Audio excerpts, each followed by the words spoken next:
We made decisions in the budget last year to increase taxes by £40 billion.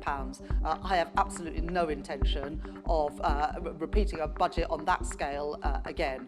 That budget was absolutely necessary because the previous government left a £22 billion black hole in the public finances, not some year in the future, but in the fiscal year we're in. They had already spent the reserves set aside for genuine emergencies 3 times over just 3 months into the financial year. So I had to take immediate action, both to put our public finances on a firm footing and also to ensure that our public services that had been committed funding, but that money hadn't been made available, to make sure that they could continue to function. We will be increasing spending on police in the spending review next week, so that's not a decision that, or a choice that I would recommend. I made the choice to means test the winter fuel payment so that it's only targeted at those most in need.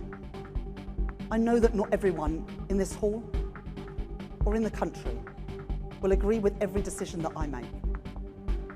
But I will not duck those decisions. Not for political expediency, not for personal advantage. Faced with that £22 billion black hole that the Conservatives left this year, and with a triple lock ensuring that the state pension will rise by an estimated £1,700 over the course of this Parliament, I judged it the right decision in the circumstances that we inherited. There's something oddly satisfying about watching a politician trip over their own policy decisions, especially when the stumble turns into a full-blown faceplant in Parliament. That's exactly what happened to Chancellor Rachel Reeves, who tried to backtrack on her controversial winter fuel cuts and somehow pass it off as a masterstroke of economic strategy. But the real showstopper came when Helen Whately stepped up, not just to question the move, but to tear it apart in front of the entire chamber. This wasn't just a disagreement, it was a political ambush. So I had to make decisions last year to restore sound public finances, and that involved a number of difficult decisions around welfare, taxation, and also public spending, including the decision to means test winter fuel payments, so only the poorest pensioners, those on pension credit, got it. But we have now put our public finances on a firmer footing. The economy is in a better shape, but we have also listened to the concerns that people had about the level of the means test. And so we will be making changes to that. They will be in place so that pensioners are paid this coming winter, and we'll announce the detail of that and the level of that as soon as we possibly can. But people should be in no doubt that the means test will increase and people will get, more people will get winter fuel payment this winter. Reeves had slashed winter fuel payments last year, affecting millions of pensioners. The justification then? Fiscal discipline. But now, without warning, she's bringing them back and trying to reframe the move as a sign of economic strength. That pivot raised more eyebrows than support. Whately seized the moment with surgical precision, calling out the sudden reversal and forcing Reeves to squirm under pressure. And with cameras rolling and MPs murmuring, the Chancellor's proud U-turn quickly turned into a public spectacle, one she clearly didn't see coming. Rachel Reeves' reversal on winter fuel payments wasn't just a quiet policy shift, it was a political earthquake. And everyone in Parliament felt the tremors. After months of insisting that slashing support was a tough but necessary choice, she suddenly rolled out a new plan promising fuel help for 9 million pensioners. The timing couldn't have been worse. Public trust was already fragile, and now she was offering up a U-turn without any admission of fault. I feel for the honourable gentleman sent here today by his bosses to complete what must be the most humiliating climb down a government has ever faced in its first year in office. Well, today, Madam Deputy Speaker, he has been sent to end that courageous last stand.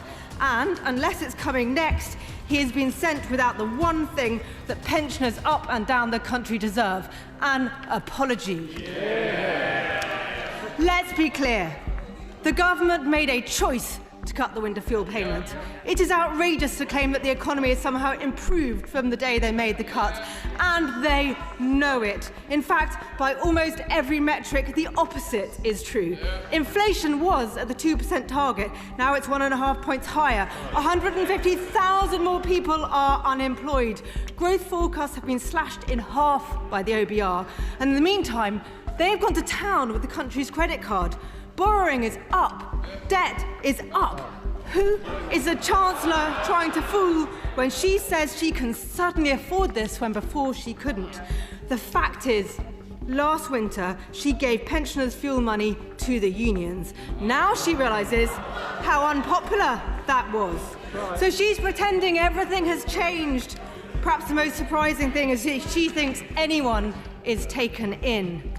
50,000 pensioners plunged into poverty this year, according to their own analysis.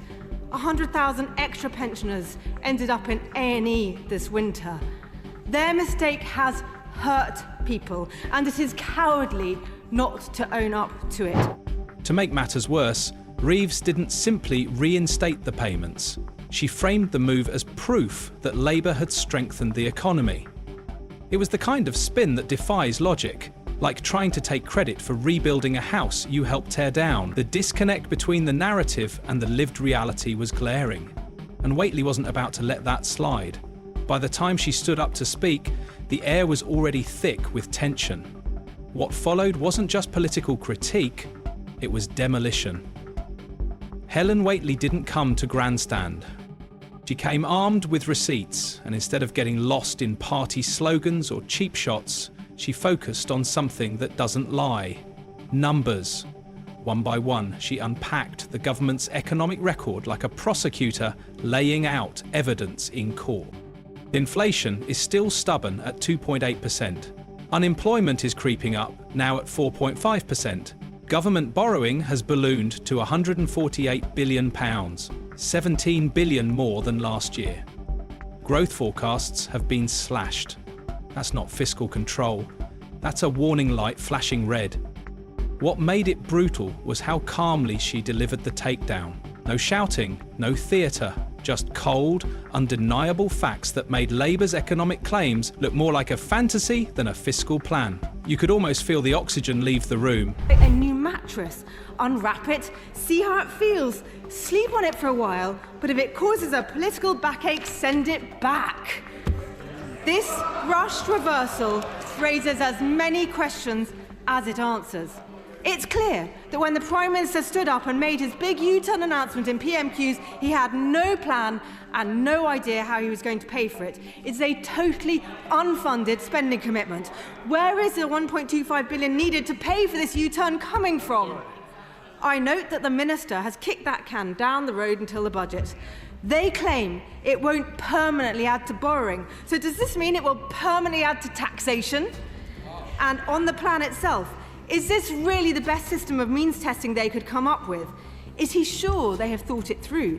Or is this going to unravel too?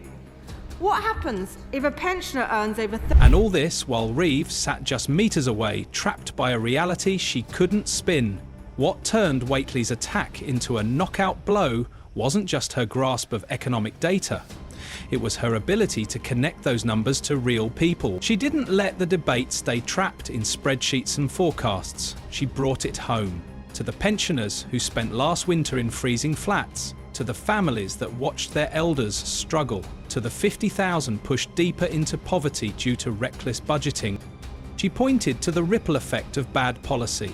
Over 100,000 extra A&E admissions, not due to a new virus or natural disaster, but because thousands couldn't afford to stay warm. That's not an accounting error, that's a humanitarian failure. While Reeves tried to dress up the U-turn as recovery, Whately was laying out the damage already done. Her message was clear. These aren't just policy decisions, they're moral decisions, and the government got them badly wrong.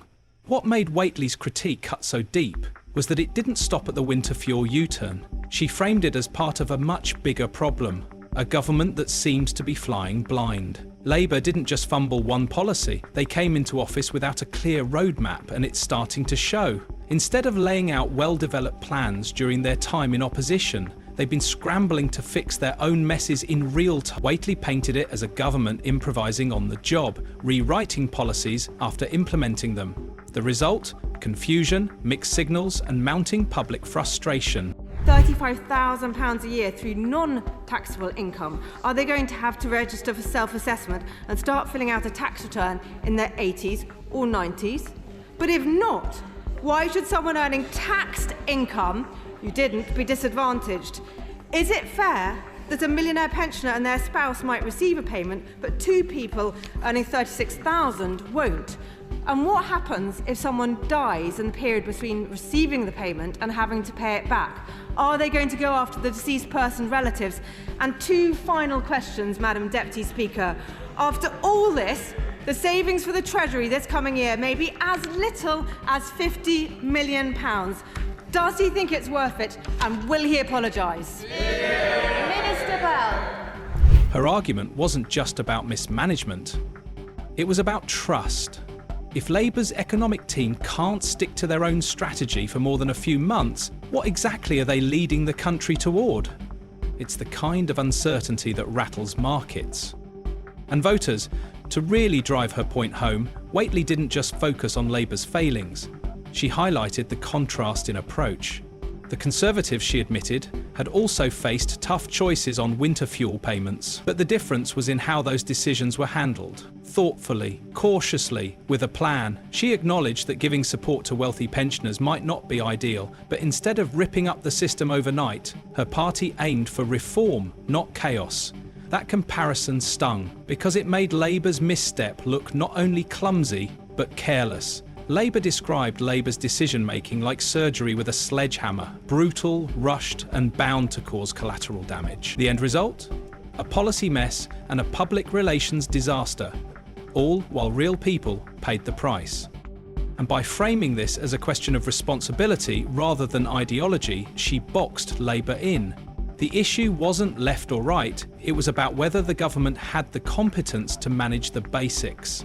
When Labour won power, they sold themselves as the grown-ups in the room, the party that would sweep up the Conservative chaos, balance the books, and run things like seasoned professionals. Whately exposed the hollowness of that promise with devastating clarity. Instead of cleaning up the mess, Labour has started creating their own, and they're doing it faster than anyone expected. The winter fuel fiasco isn't some minor misstep. It's a warning sign that their narrative of competence is collapsing under pressure. This measure was so urgent that pensioners had to be left in the cold. So can the Chancellor confirm categorically that there will be no additional borrowing to pay for this chaotic reversal? And if this is the case, can she explain how on earth it can be paid for without raising taxes? And can the Right Honourable Lady explain why last summer, apparently to avoid a run on the pound, Mr. Speaker, this measure was so urgent that pensioners had to be left in the cold over the last winter? What exactly has changed? Because it certainly hasn't been made possible by an improvement in the economy or the public finance.